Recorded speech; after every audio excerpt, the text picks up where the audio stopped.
This situation is very puzzling. I know you've heard about the two twin brothers in Georgia who were unalived. I have a couple of TikTok clips from a content creator's page. I really am digging some of the content that she's putting out, so I want to hear what she has to say. And I want us to see what the news is because they got an update about this. And I was kind of been tiptoeing around this because I really don't want to be the bearer of bad news. Just spoke about the young lady in the Dominican.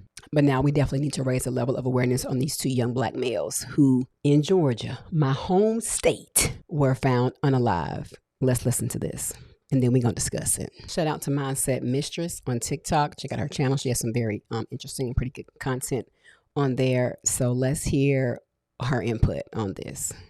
This is crazy, y'all. I don't need to get into the story because I'm sure that all of y'all have seen this story all over the internet about these young men trying to get to Boston. Was supposed to get on the plane and were found unalived with GW wounds. Police claiming they unalived each other. Lies. I'm just gonna call it what the fuck it is. Okay? This woman said, I'm a black woman born and raised there. Talking about... Okay, disclaimer, there may be some cursing words in the content in both of her videos. I'm not quite sure if the second one is, but this one just disclaimer, there may be some profanity that you need to be an adult to listen to. About Georgia. Please do not go to North Georgia, Western North Carolina, or Eastern Tennessee. The KKK is still active. Well, I live in Nebraska. They very active here too. Let's just call it what it is. I've been speaking on the person who essayed me as a child. He lives in Conyers, Georgia. So many people are telling me about so much shit going on in Georgia. I always looked at Atlanta as like the Black Hollywood, as a place where there is wealth in the black community. The more I hear about Georgia, the more I want to stay far the fuck away from there. Sounds like it's filled with SAers and the KKK. Well, I mean, Georgia is definitely different from Atlanta, I must say. And yes, Atlanta is, considered supposedly as identified as, it was the new Mecca. So a lot of people from all over have migrated to Atlanta. And yes, there is a lot of black wealth in Atlanta. That is absolutely correct. Okay. There's so many documentaries on missing children, unalived children in Georgia. It's something about Georgia. It's something about Georgia. I used to love going to Atlanta when it comes to my music and stuff. I had fun in Atlanta. I love going to the Pink Pony, all that shit. However, it's something very dark going on there in Georgia. Very dark. The fact that these young men, they can't... Do I need to really go into it? Let's just call it what the fuck it is. I hope I'm absolutely wrong about this. But this is another tragic case of millions of cases of our people being kidnapped, raped, abused, unalived, GW wounds, hung from trees. It's never ending. Never ending. So I would take heed of this woman's warning. North Georgia, Western North Carolina, or Eastern Tennessee. Can we also add the other 47 states in the United States of America? It's alive and well in all 50 states. Let's be clear about that. Okay, so I'm going to go to her next clip. I do know that my dad mentioned to me, many, many years ago that even when he was younger, there were towns in Georgia that he knew certain areas. This is when he was growing up, not to be after dark. Now, when it comes to Atlanta, that's completely different from other areas in Georgia. Let's be very clear about that. Racism exists all over the world, not just within the U.S. And there are specific incidents Now, this situation here, when I heard about these two young men, and I wondered, okay, where were they in Georgia? Because being in your popular cities is, I'm going to say, because I'm a native, and that's where I grew up, and I was there for mostly all of my life until I moved to California. That there are small towns that may still operate in that low level mindset.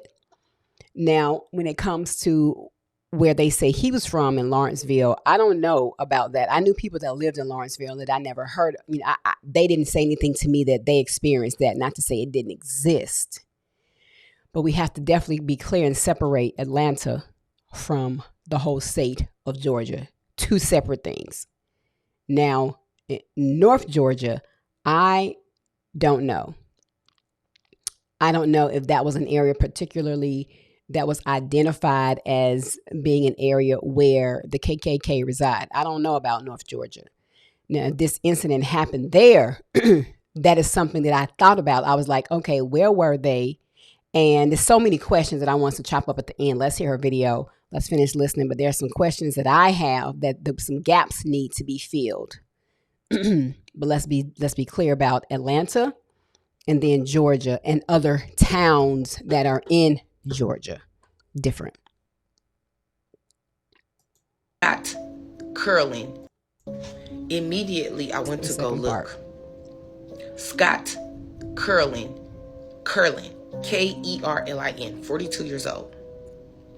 Volunteer firefighter arrested for taking pictures of how the fuck did he even get access? Number one. Number two, him taking pictures, you can't tell me that wasn't a souvenir. You cannot tell me that was not a souvenir for what they were proud of what they did to these babies. I hope I'm wrong, but I don't think I am. It was a souvenir. They've been doing it for centuries. They be proud of the shit that they do to us, to our people. That's hence the reason Proud Boys. That was a souvenir for Scott and friends, firefighters, people who are supposed to be protecting them. That was my question. Who was this firefighter, and why is he taking pictures? What's the validity behind this? So let's listen to more. If you have not, in the event that you have not been following this story, let me just bring you up to breast as to what's going on. A twin brother found shot to death in Towns County. Deputies in the Northeast Georgia County have asked the GBI to assist in the investigation. Towns County authorities say the preliminary investigation determined their deaths to be a murder-suicide. Fox 5's Deidre Dukes is live at GBI headquarters in DeKalb County. And Deidre, you spoke to the family of these teens. Deidre Dukes.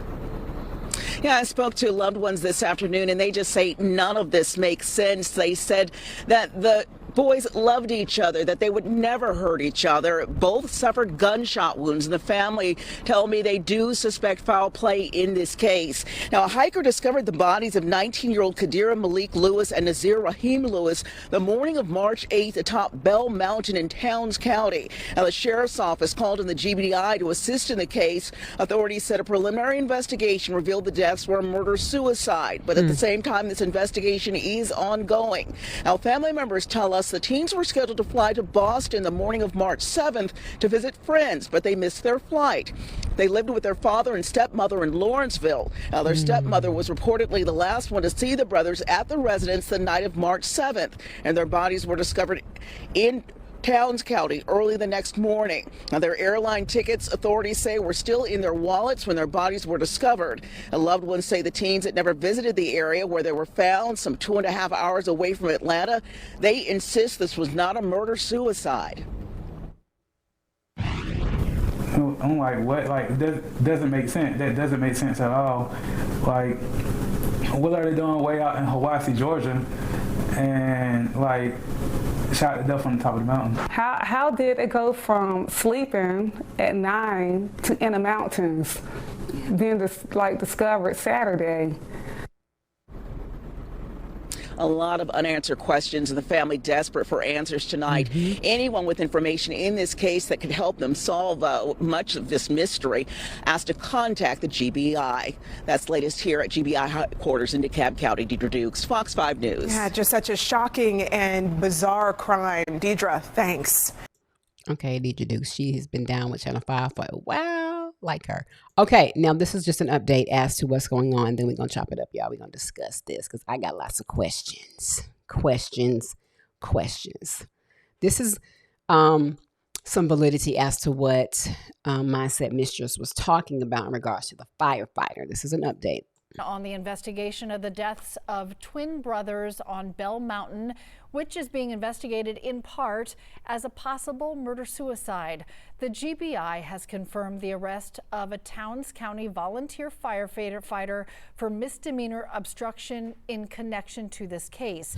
It comes after 11 Alive started asking questions about reports that photographs of the twins' bodies were shared after hikers found them. Insane. So far, no other details about the arrest. Insane. 19-year-olds Quadir and Nazir Lewis were found shot them. to death Saturday, March 8th. Whole world ahead of them. Family members are adamant disputing the GBI's Wow, look initial at claim them. that the deaths Handsome were young men. murder-suicide.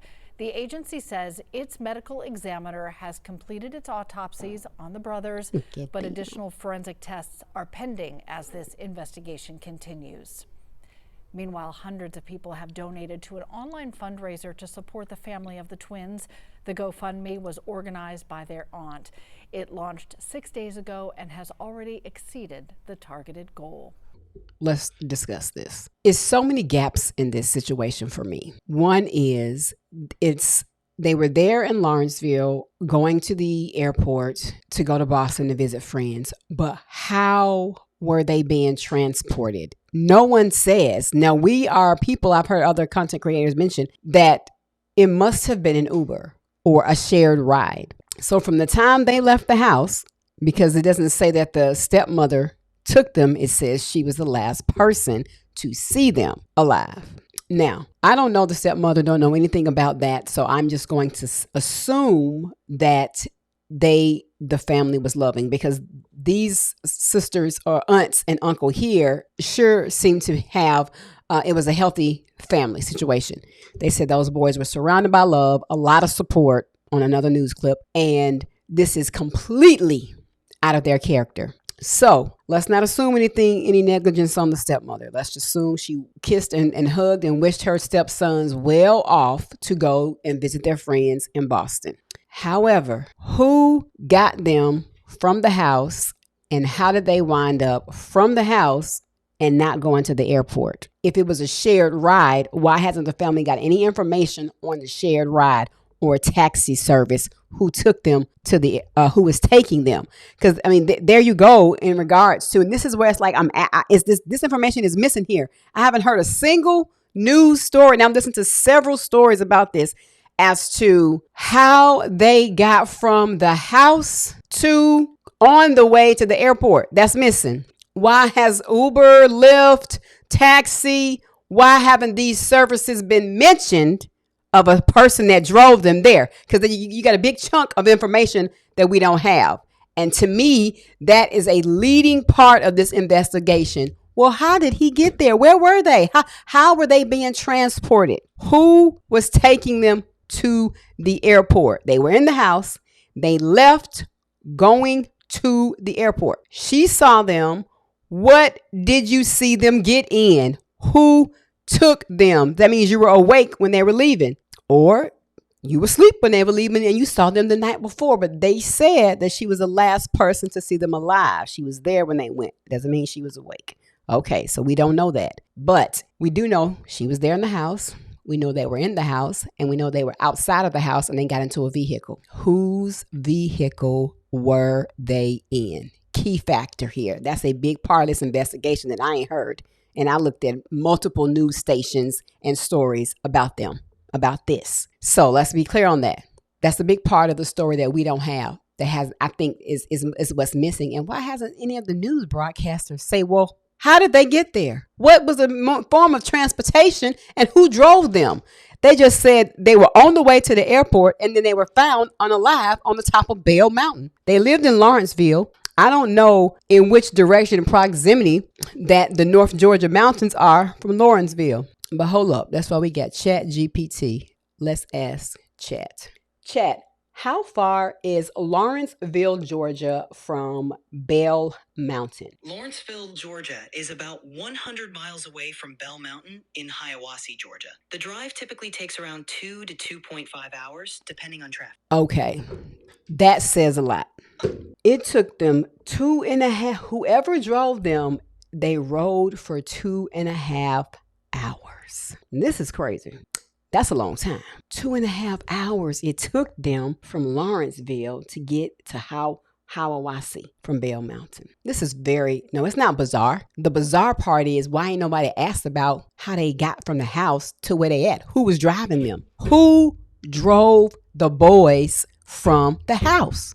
What happened in between? That's the issue. Because it would be real simple to figure this out, that whoever was the shared driver, whoever was the means of transportation knows something. Whoever was the means of transportation knows something. Were they a participant in the crime? Because it just says they left the house and they were on top of the mountain unalived. So, I mean, that's the biggest piece here. I don't get it. Why don't we know this? So, of course, the family wants answers. I'm trying to figure out why I haven't heard the aunt, uncle, or anybody say, well, why, who took them? Well, who drove them? How'd they get from your house? Who picked them up? No one's mentioned the service. No one's mentioned about contacting the shared ride service, because that's the first thing that would come to a person's mind, since they didn't say the aunt took them to the airport. They didn't say, stepmother. They didn't say the stepmom took them to the airport. They just said she was the last one to see them alive. Okay, I don't want to just stay here too long, but I'm like, wait a minute. How did they get there? Now, so with that leaves it wide open. It's many questions that need to be answered here. And yes, I did think, okay, is this something race related? If they were found in the backwoods way off in the North Georgia mountains, because I know the history of Georgia. I don't know every single little town, but I knew that was one of the last states to leave the Confederate. We know the KKK was there. And according to this young lady here, who our video watched, that they're alive and well somewhere back in the state. I don't know. I've never run into them, thank God. But I'm not saying that they don't still exist throughout the United States. I don't know that. But I do know that it's real. And there has been plenty of those types of deaths in Georgia. How relevant and how up to date in 2025 is, I don't know. I didn't ask that information. Let's ask Chat GPT. And we're going to wrap this video up. Chat, how many race-related deaths in Georgia in the last 10 years were reported to be unalived by the KKK? I'm here to help with information and support. If you have any other questions or need assistance with a different topic, feel free to ask. Okay, so Chat don't want to answer that question. I'm going to type it and see. Okay, so this is what it says. Over the past decade, there have been no widely reported murders in Georgia directly attributed to the Ku Klux Klan. While the KKK has historically been responsible for numerous acts of violence, including murders, their overt activities have significantly declined in recent years. However, it's important to note that hate crimes or racially motivated violence still occur. Okay, and then they go on to talk about a situation that happened in regards to them. Okay, so pretty much that's it. So technically, that's what I was going to say. I know I haven't heard anything recently about it. It just doesn't mean that it doesn't exist, but that has dropped significantly. So there you go. Now, am I saying that this is what this situation is? I don't know, but I wondered, and I need more facts. I need more facts because no one has mentioned the fact that how he left the house and who was transporting him to the airport, and why there has not been a person named in the form of transportation from their house until where they wound up on top of the mountain. They could have been in one car and left, and they could have been in one car and forced into another car. They could have been in one car unalived and put into another car and then taken on top of the mountain. Come on, people. This is why you have to think. This is why you got to put Put your thinking cap on and think. That's a big part of information that I want to know. I haven't heard a single story about it, and I've listened to at least 5 news clips about this. Different from what I just showed you. So that makes 7 plus her 9. Okay. So I was like, wait, I just kept telling myself, I'm going to wrap this thing up. But what I was kept saying, what? Okay. So how did they get from the house to and no one's saying it. So that's a question for you guys. What do you think is situation going on? Do you think this is racially motivated based off of Georgia's history? Have you heard anything recent in the past 10 to 20 years of racially motivated crimes, specifically implying and implicating the KKK in Georgia? We're not talking about history, and I'm not talking about police. I'm talking about the KKK, because that is what people are thinking, because I thought that too, because of the history. I haven't heard anything. And I'm going to get out and do my research first. I'm just not going to point fingers and blame and say this and that because of the history. No, I'm not doing that. All right, great people. Let's get more information about these 2 young men. So sorry to the families. You know, we have to pray for them because I know this is completely devastating. It's very sad. You had 2 young males here who had their whole life in front of them that was snuffed out unexpectedly without cause. Someone is to blame and someone knows something. So my question is, once again, how did they get from the house to en route to the airport? Who was the driver? What means of transportation were they in? And why don't we know who this person or shared ride service is now? Subscribe to the channel, great people. I appreciate all of your support. Let's get in this comment section. Let's discuss it. And I'll see you on the next video.